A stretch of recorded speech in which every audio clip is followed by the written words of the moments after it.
Let's start looking at some examples involving the chain rule. The first one we see here, example number 21 in your notes, we have f of x is equal to 3x squared plus 1, that quantity squared. All right, so we have an inner function, 3x squared plus 1, which is being squared. All right, and it could be something higher than squared, but I'm doing squared particularly because I want to derive this function in two separate ways. First, in a manner in which we can already do without the chain rule. Okay, now if we think about it, it's because we have a binomial squared, we know that that binomial is equal to 3x squared plus 1 times itself, 3x squared plus 1. Okay, now if we were to FOIL everything out, we'd end up with what you see in purple over here, which is that f of x would be equal to 9x to the fourth plus 6x squared plus 1.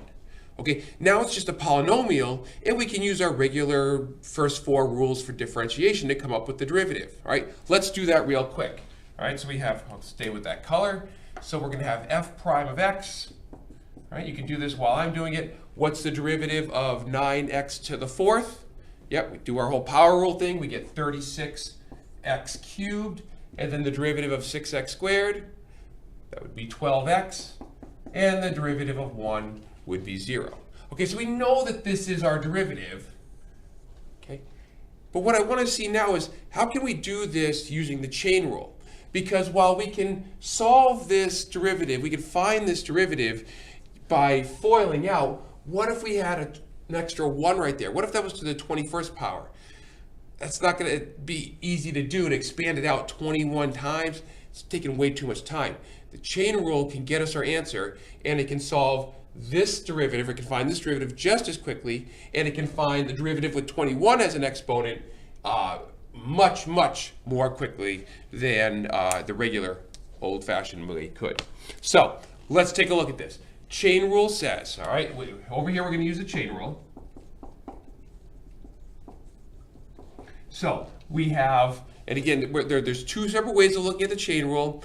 I want you to consider the Leibniz notation where we're using the u, that inner function. That's completely fine. You can always use that. The more popular way to go about things, what you're going to see in textbooks, what you're going to see potentially in the AP exam in the format in which they show it, is this idea of Newton's notation with you derive the outer function, you keep the inner function, and then you derive the inner function. All right, boom, boom, boom, in that manner. When you're multiplying that third part, you're multiplying by the derivative of the inner function. So what's happening here? We're going to work off of this. So we want to think of this, actually, I grab my purple marker again.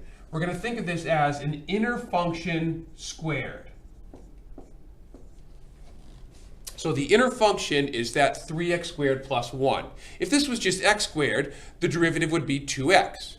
All right, but it's an inner function squared. So when we go for our derivative, and we want to write down f prime, because we want to notify that we're talking about the derivative here. Okay, so if we think about this, we would take the 2 and we would move it out front. All right, that's deriving the outer function. The new exponent would be a 1 up there. Okay, I'm not going to write that permanently because we don't want to write ones that aren't necessary to write. Okay, so we derive the outer function. Now we keep the inner function. A lot of students want to put 6x right here in the parentheses. That's not the case. You need to keep the inner function, 3x squared plus 1. Then you multiply by the derivative of the inner function. So derive the outer, keep the inner, multiply by the derivative of the inner. Now we take the derivative of the inside function, the 3x squared, we derive that, we get 6x. Okay, now let's take a look at our answer here. We have 2 times 3x squared plus 1 times 6x. Let's multiply these. 2 times 6x, that's 12x, right? 12x times 3x squared, well, that's going to be 36x cubed. And then 12x times 1 will be 12x.